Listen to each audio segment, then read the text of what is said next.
เจ้าสาวพี่น้อง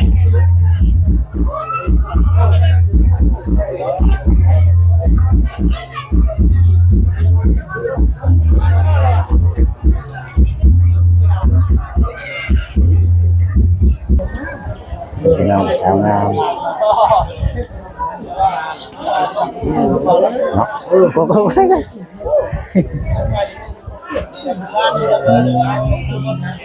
เพราะว่าผมไม่งาน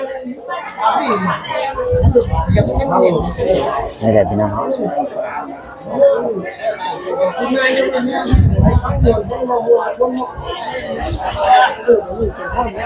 เพลงกระจางไปแล้วเพลงเปลี่ยนใหม่ก่อนเพลงจางดิเพลงจาง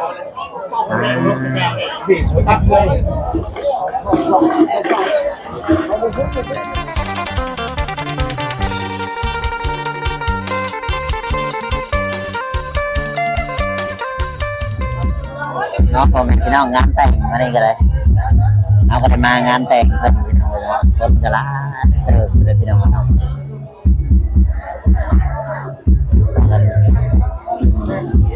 พวกสาวจะพูด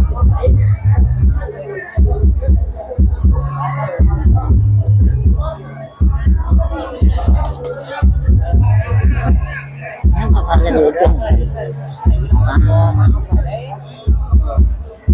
ฮะเจ้าย่านcon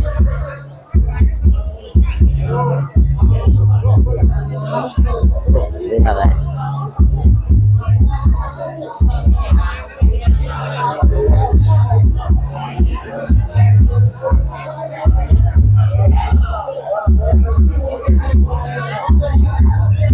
đi đâu không được dành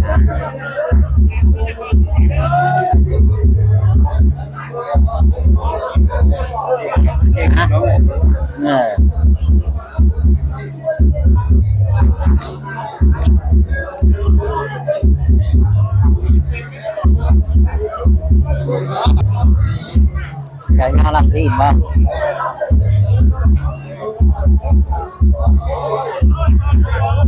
Này, nhau mất hết đi.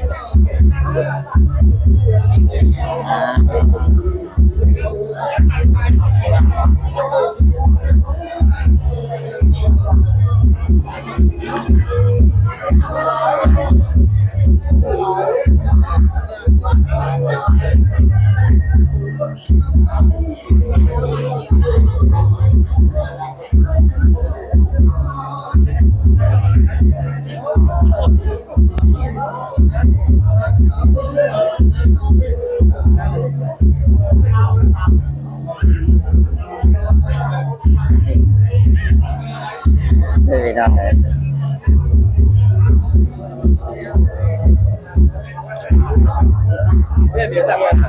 Hả?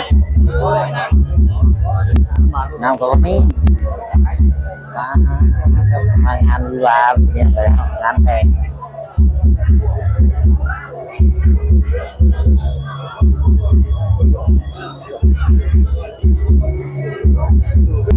đây bên đâu đó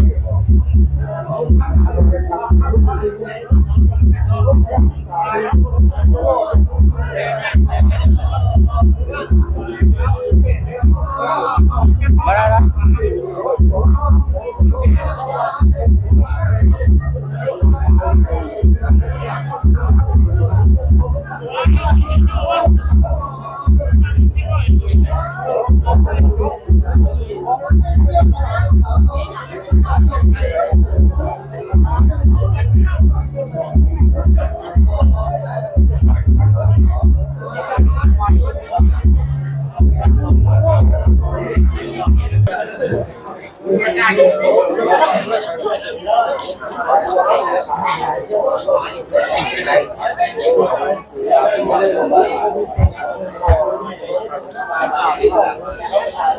พี่น้องเนาะงานวิวางานแต่งคนตาคนช่วยแล้วมันก็คนโบราณไปได้พี่น้องเนาะ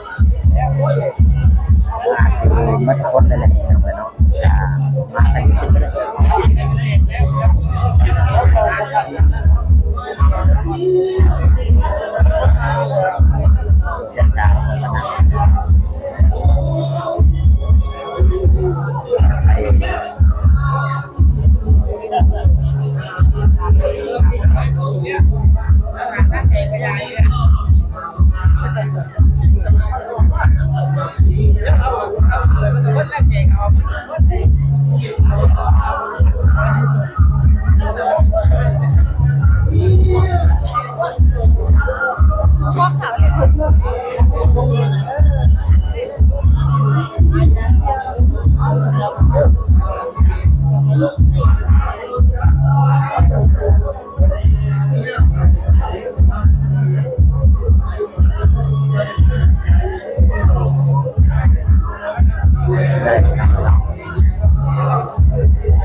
เรากางเห็นยังขนมนะ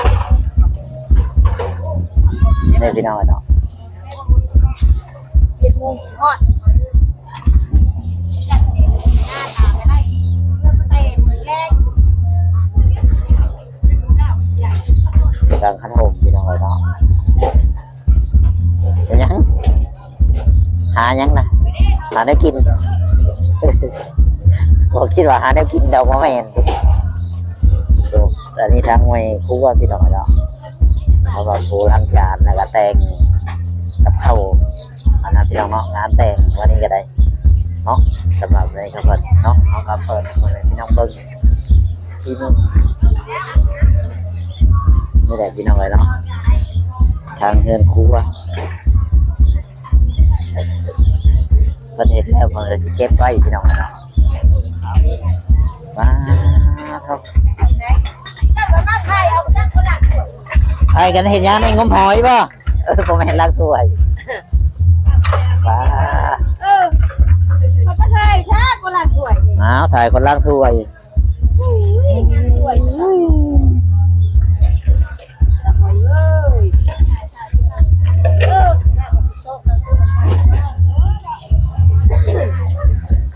ไม่ได้พี่น้องเนาะรับถ้วยรับชาม ได้ไปเจอมีจิ๊บเหมือนกันแล้วไม่ทันลูกเนาะเจอมันมีจิ๊บเหมือนคนนั่งขาวเลยจ้ะประเทศเอาไปแล้วสวยว่ะตรงนี้ไปเสียเจ้าของภาพคนอื่นจิ๊บไม่ได้พี่น้องเลยเนาะ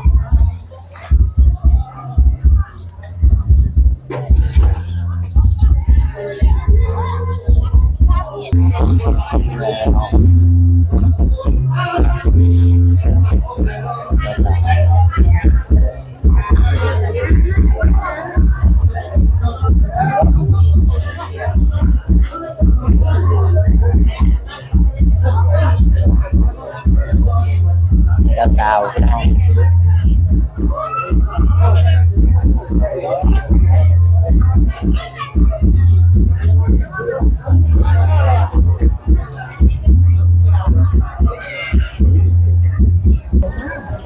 พี่น้องสาวงามเนาะก็เพรา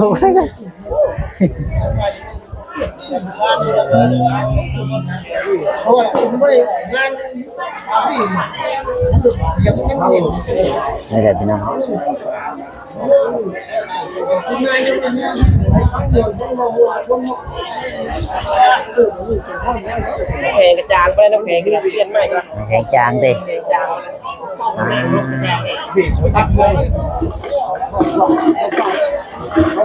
ได้น้องพ่อแม่พี่น้อง